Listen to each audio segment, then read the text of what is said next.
Alright, so today we're going to be talking about if you should buy Modern Warfare 4. So the beta of Modern Warfare 4 has just released with a number of mixed reviews. The main issues that many people seem to have with it are a part of the main issues of the division within the COD community.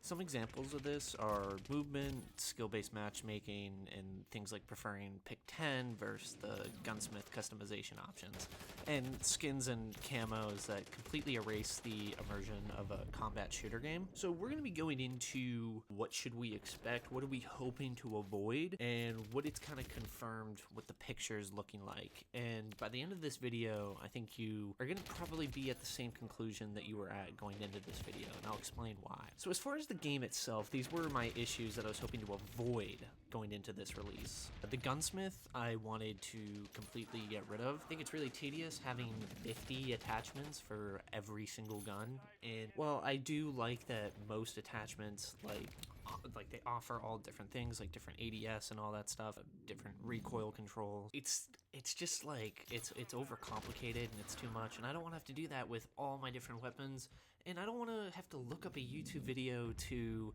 find the best attachments that are probably going to change in 2 months. The thing that I loved about old COD is that it didn't really matter what you ran, you could make anything OP. This is the biggest one that COD themselves even said that they were turning in a different direction, and that is the horrific camos and skins. Whether that's just like collabs, like whether it's like the Attack on Titan one from way back in the day, obviously the more infamous ones like Snoop Dogg or Nicki Minaj or Kevin Durant. Like, it totally breaks the immersion if you're running around as Captain Price, who canonically is 6'3", next to Kevin Durant, who's supposed to be a 7-foot tall power forward in the NBA. At that point, what are you playing? And all these like too much with the colors, like you see this on Mw4 a lot, and it's too much, and it's not what Call of Duty should be. I'm all for custom skins and cool camos, like Call of Duty has always been about that, but either make it so that you can earn all of them through multiplayer challenges, and if you can buy them, just don't make them so ridiculous like it's out of some sort of like anime episode or something.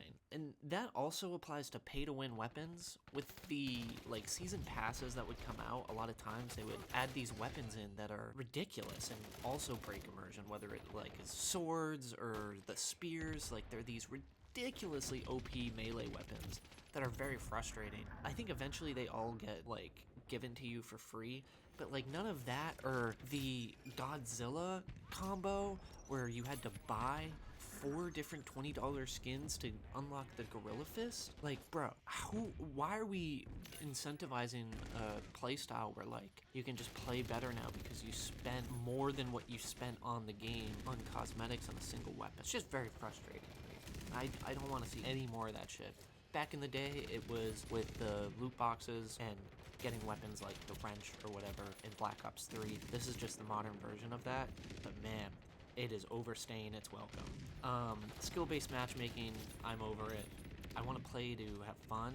I don't want to play one good game just to get spanked or go 100, or not 100, 500 the next game. Or like, say I play a couple good games, that is just a matter of time before I go against the guy in the South Park episode that plays World at Warcraft. Like, that's who you're playing when you get put in a good lobby after having a good game or two, and it just gets frustrating. And it's like meant to try to make you not go on winning streaks so that you like maybe win 2, lose 1, so you keep playing. Like, there's like studies behind skill-based matchmaking as the most optimal way to keep a player's retention on a game for the most amount of time. And yeah, I think everyone's sick of it. I think the Black Ops 2 ports really proved to everybody that they were sick of it too, because they liked playing in retaining lobbies that had this, like, you could play with the same people for hours if nobody left the lobby, and I think people kind of forgot how fun that is. And then lastly, the thing that I was kind of just dragging going into this release, it was a meme that there was even gonna be a Modern Warfare 4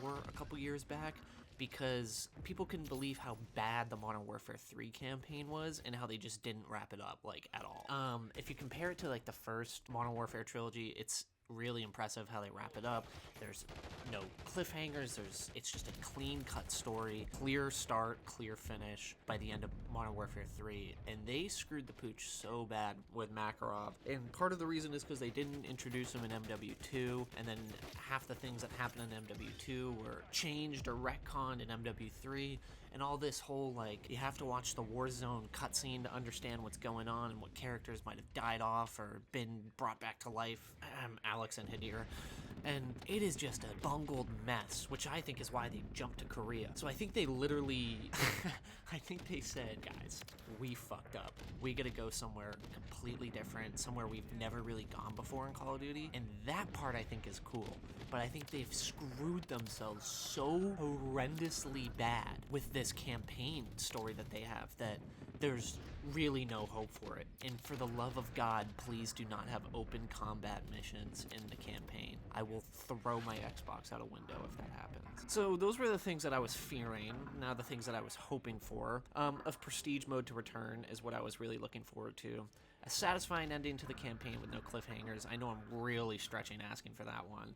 Creative maps, like, really kind of going back to like that Black Ops 1, Call of Duty Ghosts, like very interactive maps. I think Call of Duty needs more of that. I think they need a good map or two that like completely changes by the time you end the game versus the time you start the game. I think that's a really cool concept that, like, when you were a kid and you played those maps, it was the coolest thing ever. So I guess just one of the things I was hoping for is that they take some of these things into account so that the fans feel like they've been heard and feel like that the franchise is trying to meet them halfway. But the biggest thing that I was hoping that is not in this game is no mic monitoring. Dude, it is so ridiculous, some of the things that would get you banned, and it's just like kind of like creepy. The idea that there's an AI big brother that literally constantly monitors your chat and determines a verdict on whether you can talk to people or not. It's kind of spooky. And it's just like, it's frustrating because I know people that stop playing simply because of that. You get pissed, you say one stupid thing, and then all of a sudden you're chat banned for 2 weeks and nobody can hear you unless they unmute you. It's unnecessary, and I don't like the stipulation of that being like normalized in society where it's like you're constantly under surveillance. What a world we live in. But so what Mw4 does offer, what I've confirmed through an article I was reading and just watching some videos, is there's going to be 12 maps at launch. These are the maps on screen. I don't really know what to expect. I didn't really get to play the beta either, but I heard a lot of mixed opinions. Some people really liked it because it felt more grounded and looked more like Call of Duty because there wasn't all these crazy skins. But other people were countering that by saying, well, Modern Warfare 2 looked the same, and 6 months down the line, it looked like an abomination again.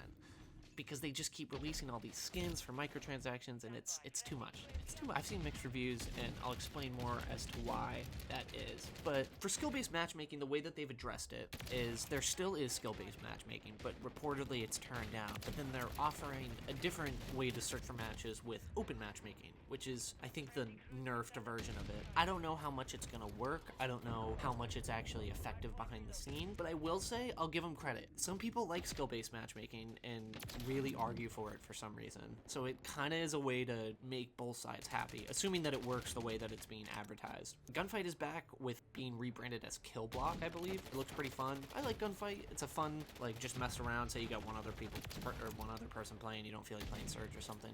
Gunfight can be really fun, especially when they have those, like, unique modes like Throwing Knives Only. Throwing Knives Only Gunfight is one of my favorite game modes of all time. That thing was so fun, and they need to bring that shit back. Like I said about the maps, it looks like there's going to be some dynamic reactions, and as far as like the gunplay goes, they said every shot tells the truth. So I think what they're saying with that is that accuracy really matters, and that TTK will probably be shorter, and it depends a lot more on your accuracy.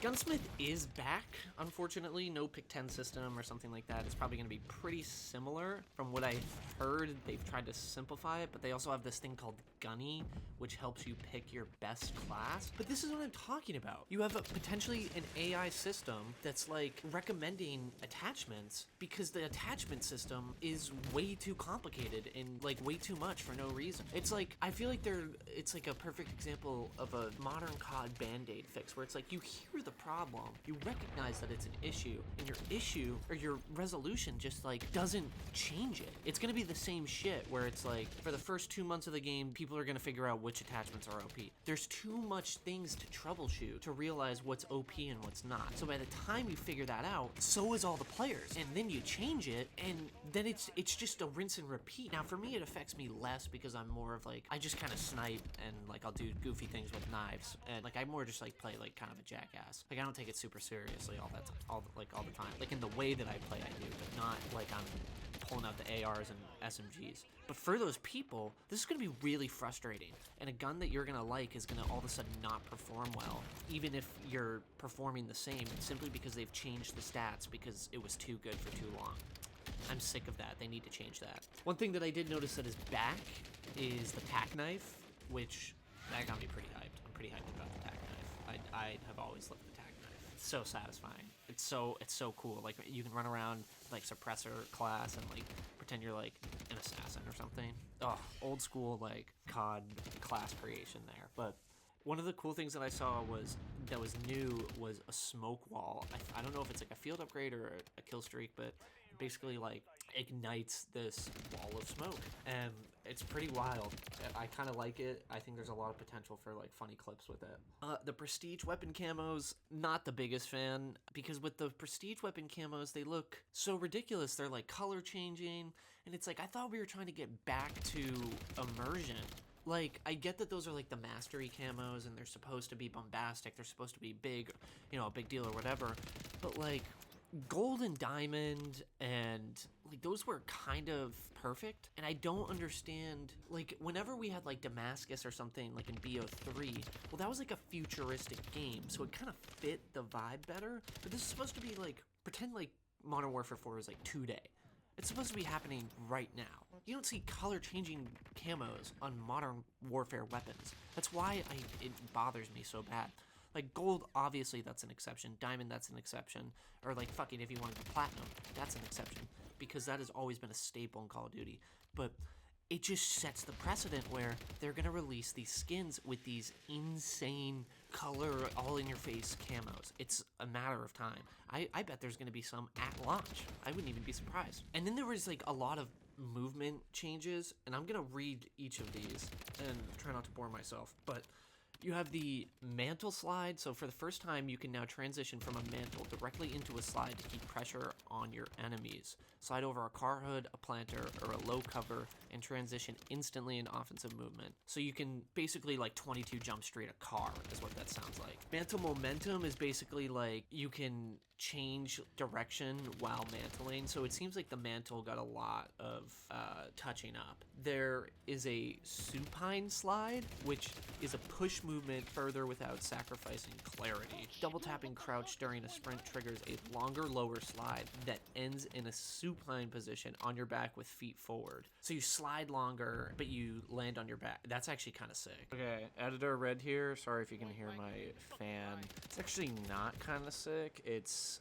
over-complicated movement like this that kind of drives some of the division. I mean, it might work, it might be cool, but I could also see it being too much, and it gets, like, people will just say get better or skill gap, but like, I don't know. Sometimes I feel like it's too much. And then there's a fast slide where if you're ascending or descending on things. You can do a hang shimmy, which is like you can basically move left and right and also aim your gun while hanging, which is pretty cool.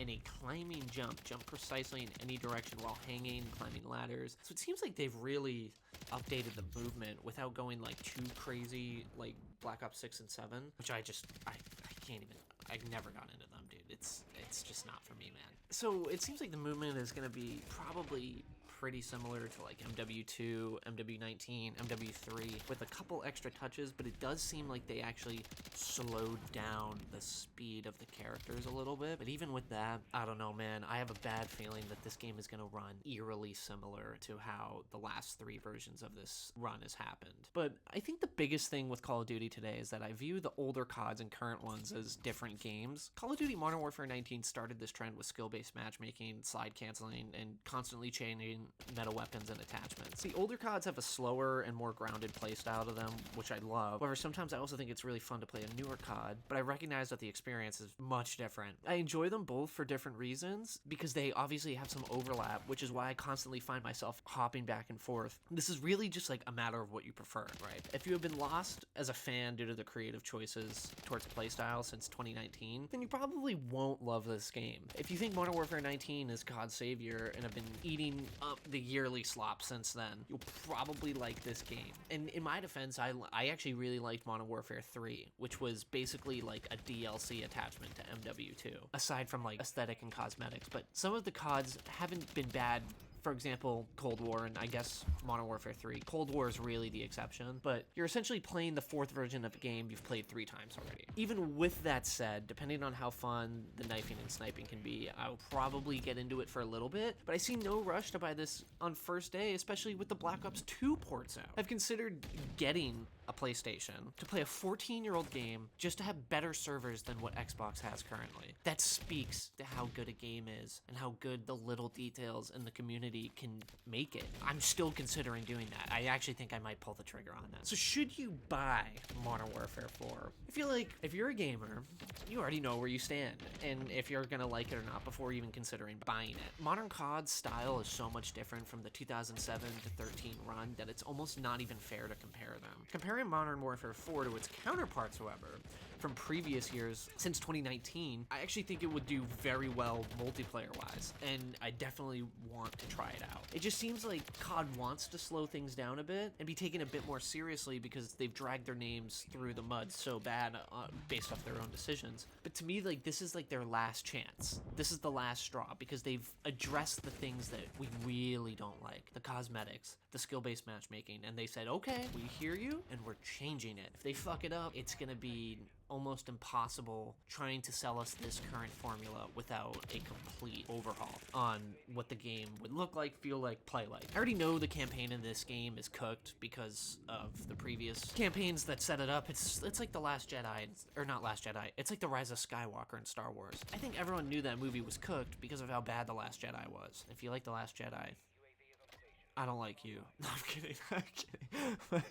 If the multiplayer can't find itself to fall in with a Call of Duty personality and feel an atmosphere, it will flop and turn away a lot of the fans, and they'll probably only ever stick to old Call of Duties. Or that'll be a decent chunk of the player base, I feel like. So are you gonna buy MW4?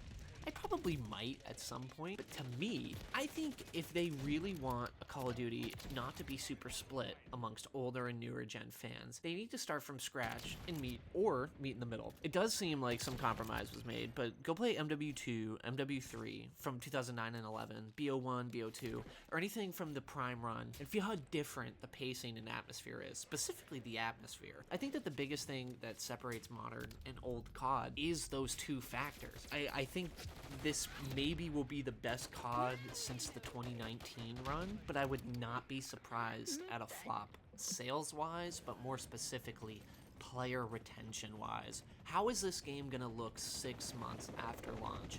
Is it basically gonna be everything we worried about? Is it gonna hold strong?